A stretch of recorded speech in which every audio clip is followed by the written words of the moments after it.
பொதுவா text books இருக்குன்னு பாருங்க. அந்த பாடநூல்கள்ல டெக்ஸ்ட் தான் அதிகமா இருக்கும். எழுத்துக்களும், எண்களும் அதிகமா இருக்கும்.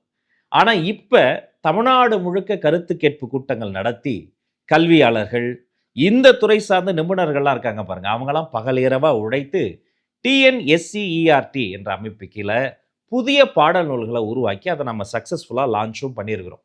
இந்த புதிய பாடநூல திறந்தா, அதுல எண்களும், எழுத்துக்களும் கம்மியா இருக்கும். படங்கள் அதிகமா இருக்கும். வண்ணங்கள் அதிகமா இருக்கும். நம்ம சிந்தனைய வாசிக்கக்கூடிய குழந்தையின் சிந்தனையை தொடக்கூடிய சிறப்பான பல விஷயங்கள் இருக்கும். சொல்லப்போனா இந்த பாடநூல்ல என்னெல்லாம் இருக்கும்? கேட்பொலி, அதாவது கேட்டு அறிந்து கொள்ளக்கூடிய விஷயங்கள். காணொளி, அதாவது கண்டு அறிந்து கொள்ளக்கூடிய விஷயங்கள். அதற்கான கியூஆர் கோட்ஸ். இந்த ஸ்கூல் புக்க குழந்தை வீட்ல போய் அப்படி ஸ்கேன் பண்ணி பார்த்தா, அந்த பாடம் சம்பந்தப்பட்ட பல்வேறு காணொளிகள் வரக்கூடிய அளவிற்கு நவீனமாகவும், எளிமையாகவும், கற்றலை இனிமையாகவும் மாற்றக்கூடிய புதிய பாடநூல்கள் உங்க கையில வந்திருக்கு. உங்க மூலமா நம்முடைய குழந்தை செல்வங்களுக்கும் போகப்போகுது.